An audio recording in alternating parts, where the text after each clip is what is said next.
What's up, everyone? Welcome to day 10 of my brand new small account challenge. Today, I'm finishing in the green, but it was a difficult start to the day. I made a rookie mistake. Okay, so here's what happened. I had two stocks I was watching at the same time, and they were both at almost exactly the same price. I decided I was ready to punch the order. I pressed the buy button, I got in, I bought the wrong stock. No! The one that I wanted to buy went up, of course. The one that I didn't want to buy, that wasn't set up right at that moment, went down, and I lost $70 on my first trade. Now, this is painful for two reasons. Number one, it's embarrassing. It's a rookie mistake. Trading is hard enough as it is without fumbling like that. So that was upsetting. Number two, however, well, I guess there's a couple points. So number two is that I'm limiting myself in this leg of the challenge to only taking a total of 31 trades. Why? On the first leg of my small account challenge, I only took 31 trades, and during that time, I grew the account from $2,000 to just under $60,000. Holy smokes. But I was using 6 times leverage, which means when I had $2,000 in the account, I actually had times 6, $12,000 of buying power. So I was using my leverage very aggressively. I grew the account as quickly as I could, and I said I was going to donate all of the profit to charity. I did. I wrote a check for $60,000 to the Boston Children's Hospital, another one to the St. Jude's Children's Hospital, and then you guys here on YouTube who've been hitting the thumbs up and subscribing on the channel helped me double my total donation to a double of $120,000. So another $60,000 went to 2 other nonprofits, which is awesome. So then I said, all right, I'm going to reset the account back down to $2,000. I'm going to grow it again this time, but without using leverage. So the growth is going to be slowed down, but it's maybe a more realistic experience for what a beginner trader would go through, trading without leverage. Okay, so I only have 31 trades, and unfortunately, I blew one of them on a rookie mistake. Now, that stock I lost on, I had already traded it in my main account. It was a good setup earlier, and so I kept watching it, and it did give me another opportunity, and I got back in. But it failed, and on this one, I made about $9, just under $10. So I'm still red $60 on the stock, and I blew 2 of my trades, which means as of today, I'm now at 27 trades. I've only got 4 more trades, so we'll see what I can do with these 4 more trades. Okay, so this is where I sit today. On COOT, I'm down $61.35. Bummer. On IBG, I'm up $612.78, which puts me up $551.43 on the day. Started this morning with just under $5,000 in the account, as you can see right here, which means the account is up more than 10% again today, just like yesterday. Yesterday was about $480, today's $550. So the days are getting a little bit bigger because each day the account gets a little bit bigger. So now let's take a look at where the account sits. Day 1 started with $1,940. I've got total profit, including today's profit, but not including fees and commissions, of $3,581.12. That gives me a balance of just around $5,500, growth of 184% over the course of 27 trades with 81% accuracy. Average gain has been $132.62 per trade. Not bad. So here was that first mistake. We've got COOT on the left, and then we've got PFAI on the right. And so you could see these are almost at exactly the same price at this moment. They were both at $3.80 approximately. They both have a lot of volume. They're both very liquid, but I ended up punching the order for the wrong stock, and that was definitely a bummer. So that put me in the red by $60 after the 2 trades, but not to worry. I'm down, but I'm not out. So did I hit my max loss today?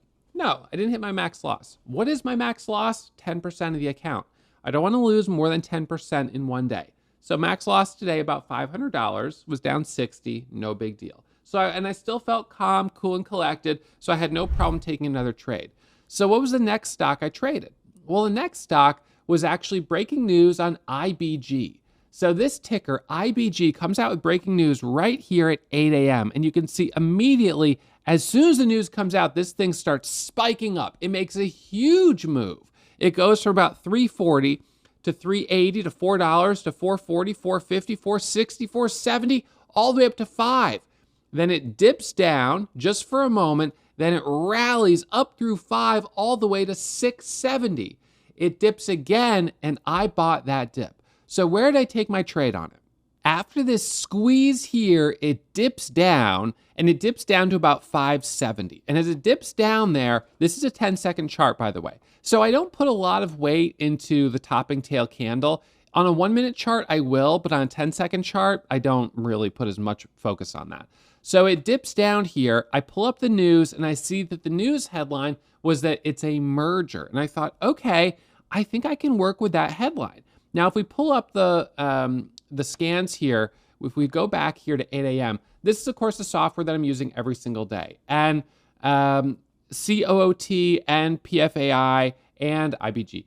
Both of these, or all three of these at various points were on my Ross's 5 pillars scan. This is the new scan we've just released for members right here that gives you a more focused look of what is on the scans today that actually meets my 5 pillars of stock selection. So if you haven't learned about the 5 pillars of stock selection, there's a link. It's pinned to the top of the comments and in the description where you can download my PDF resources that accompany this small account challenge.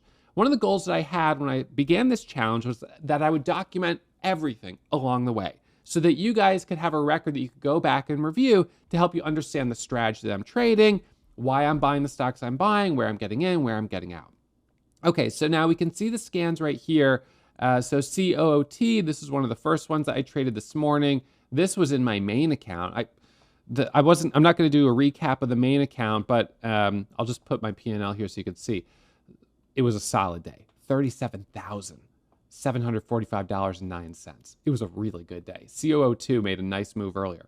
So I got my profit on COO2, which was good. I could have traded it in the small account, but for those of you guys who have been tuning in to my daily recaps, in my large account last week, suffered a little bit of a drawdown, took a loss last Tuesday, so a week and a day ago. And so now I'm on the recovery, and I've been trying to kind of make up for a little lost time. I lost a little bit sort of in profit that I could have made by focusing on the small account challenge. So now I'm trying to kind of pick up from that.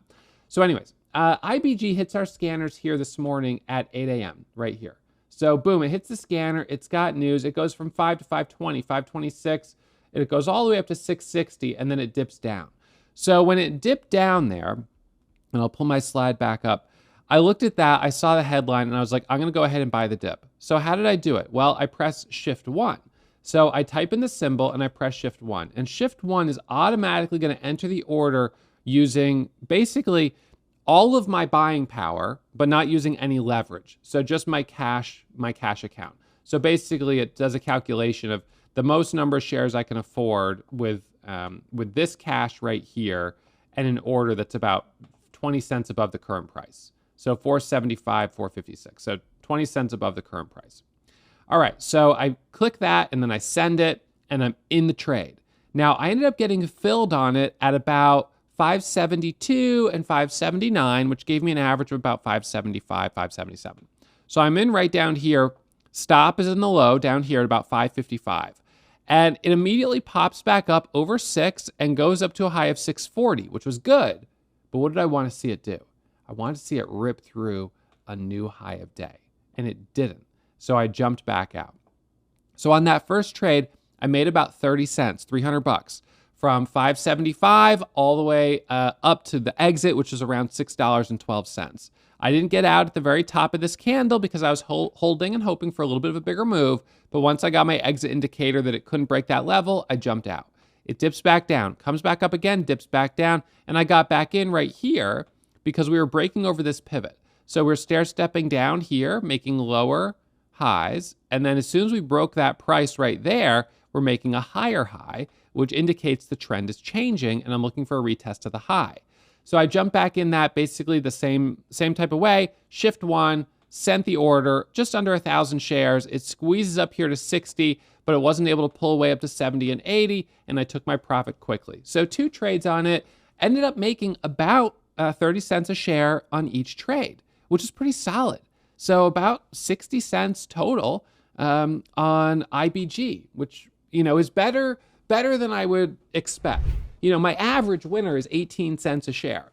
And so, 18 cents a share is probably realistic to what I was going to get on something like COOT at the moment when I was trading it. Well, the first trade was an accident, but when I got back in for the second trade, it was for the break of $5. And I think realistically 5.20 was the right profit target for that. But on IBG, right after breaking news, that's when you can get potentially a really nice squeeze. And we're not talking about just 20 cents or 30 cents. We're talking about dollars per share. Now, if we look at COOT, so this one, I started trading as soon as it broke over the volume weighted average price right here. So this is where I got my trades in my big account through this area. It goes up to 427, 430, all the way up to just under 5 right here. And this is where I bought it in the small account right there. I was looking for that squeeze through 5, and I thought that was going to work, but it just didn't. Now, the MACD had flipped from negative back to positive down here. We did have higher volume on green candles, which was good. There wasn't a huge warning sign that this wasn't going to work other than this slight topping tail on the 5-minute chart. So I jumped in that for the break of 5. It didn't work, and I got right back out. And I guess I made $9. So I made a little bit on it, but it was obviously not a solid trade. It was not a big winner by any means. So as we sit here at the end of day 10, my initial goal for these 31 trades was that if all things were the same, I would make 1/6 of the profit that I made during the first leg of the small account challenge. Now, during that leg of the challenge, the account grew up to about $60,000. So 1/6 would be $10,000. Well, I'm not quite there, right? We pull the slides back up, and what we can see was that as of today, I'm at around $3,500 of profit. So where's the disconnect, right? Why am I trailing behind? Is it just because I'm not using leverage? There has to be another factor at play, and there is. And the additional factor and variable here is the condition of the overall market. And the overall market just happens to be a little bit cooler during this leg of the challenge. Now, over the course of weeks, months, and certainly years, it all smooths out. But when you're just looking at 31 trades from last week to this week to next week, you could have more variation in what a 31 trade block achieves. So nonetheless, I set the goal of 31 trades. I was hoping the market would stay super hot. I have 4 trades left, and I end up maybe stretching that over 4 days, 1 trade a day, and that'll get me up to day 14 potentially, or I may take them all in one day tomorrow if we have some great opportunities. So we'll find out, and make sure you guys tune in to the next recap coming soon. I want to remind you, as always, to please manage your risk, take it slow, and practice as a simulator. If you haven't checked out some of my other episodes during this challenge, check them out. They'll be posted right here. All right, I'll see you guys for the next upload real soon.